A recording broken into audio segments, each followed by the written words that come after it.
Well, after a long wait, I've finally seen The Batman, and I'm not too impressed by it.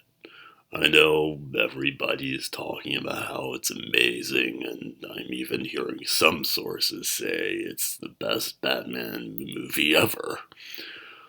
Well, I would say it's the best theatrically released Batman since The Dark Knight. And some people are saying that it's breaking new ground with the franchise, which could be further from the truth. If anything, it's an example of how stale the gritty era is getting, and part of me would like to go back to some level of camp with the Batman franchise, if not a break from the franchise altogether. Well, let's get the good stuff out of the way. First of all, the movie is gorgeously shot. It's not the first time in the past year Greek Fraser was the best thing about an adaptation. I'm already a fan of his work, and this is great even by his standards.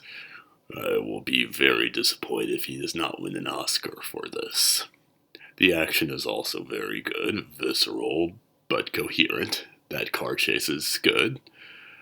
The movie's also well paced. I was never bored by it. It's a 3 hour movie that feels like a 2 hour movie. There is a moderately intriguing mystery. Some of the Riddler's clues are clever, and it does emphasize Batman's role as a detective. Even though, then again, other Batman movies have done this.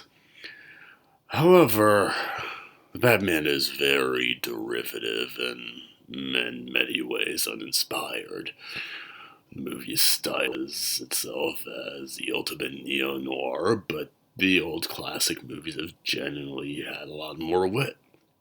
I don't think there is a single line of dialogue or character interaction in this movie that I can remember with much fondness. Everything's just phoned in and generic. This is particularly evident with the Riddler, so to speak.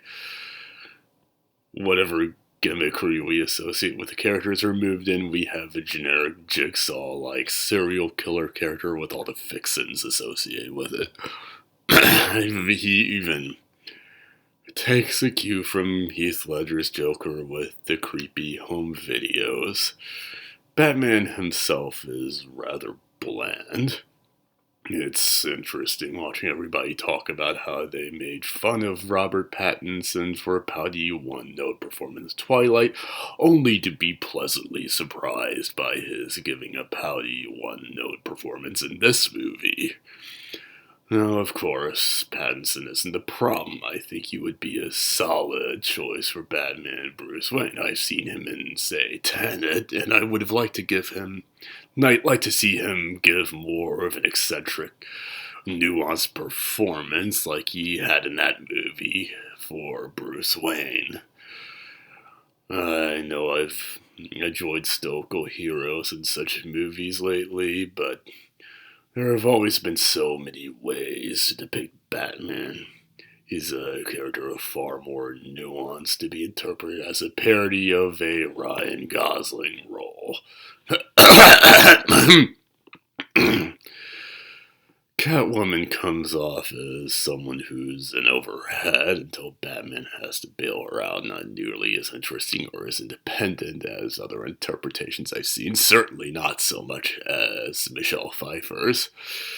Andy Serkis is also kind of forgettable as Alfred. Serkis seems to be not nearly as fun as he was back in the noughts.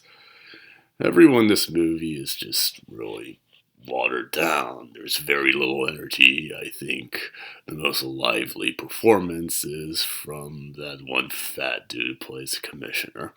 Also, the movie is predictably cynical. It's clear from the trailers that it revolves around a massive conspiracy theory that goes all the way up to the top, and even the Waynes, always supposed to be a symbol of virtue of hope, are victims of this trend as well.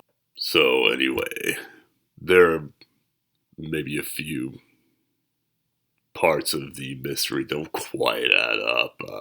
Some of the clues are clever, but they're a little bit of a stretch as to how Batman and Gordon could possibly figure them out in the time they do. And, well, there is one little element I like, how at the end Batman has to learn that his cynical motivation of being vengeance personified is not going to help the city and needs to be a symbol of hope.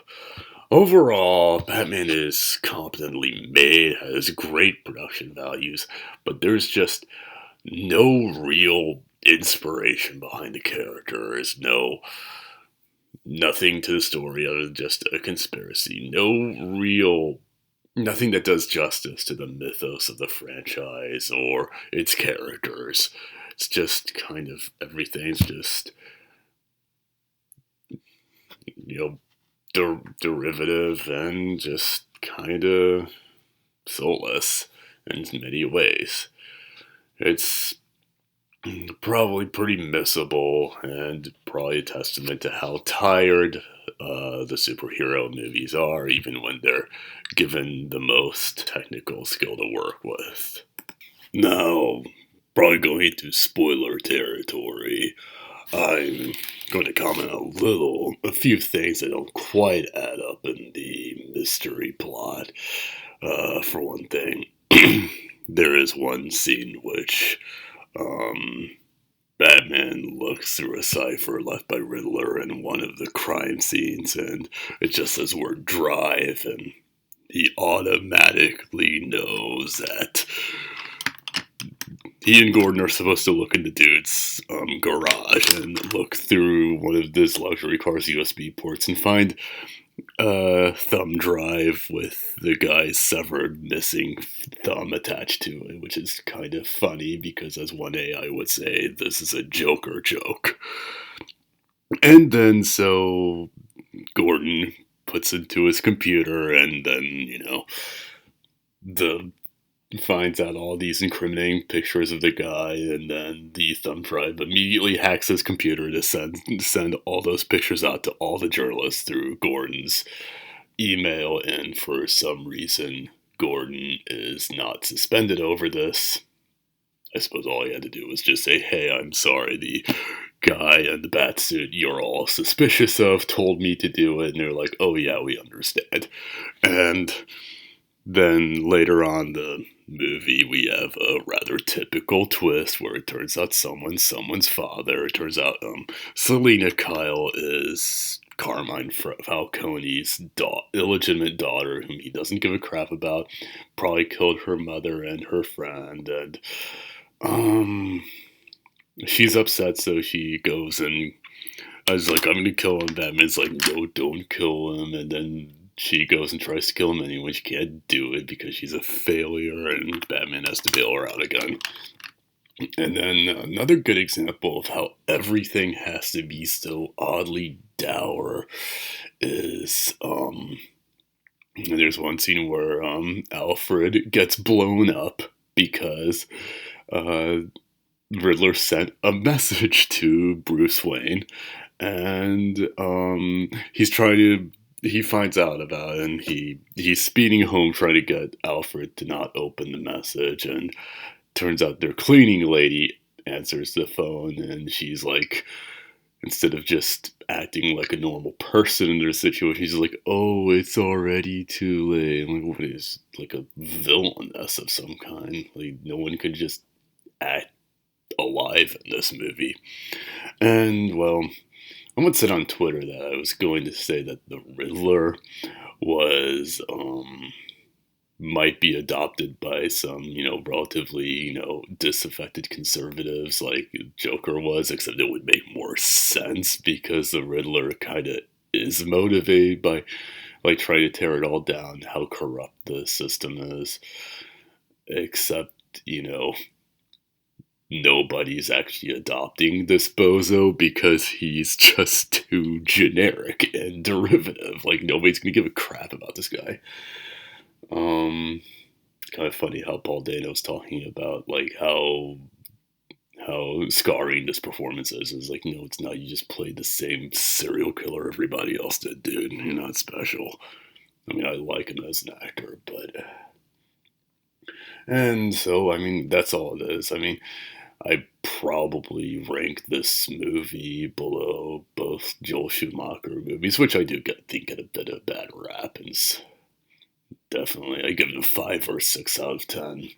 It's just, I'd call it a parody of Dark and Gritty because, except the parodies are funny. I mean, the only part that ever came off like a parody was in that one moment where Batman just beats that one dude up to a pulp while the dude's henchmen are just sitting there watching. It was like, on vengeance. And it's more of a straw man of a dark and gritty superhero, which is kind of funny because I like that aesthetic. I mean, hell, look at my Sona. Big goth dragon, for heaven's sakes. And I think one interesting moment that was kind of a good moment that was dropped was at the beginning. They're like, he talks about the bat symbol and how fear is a weapon. You see like these petty thieves looking into the shadows and it could be Batman, and then immediately contradicts itself by like showing like the Doug Walker game doesn't know who he is and it laughs at him. So there's stuff like that.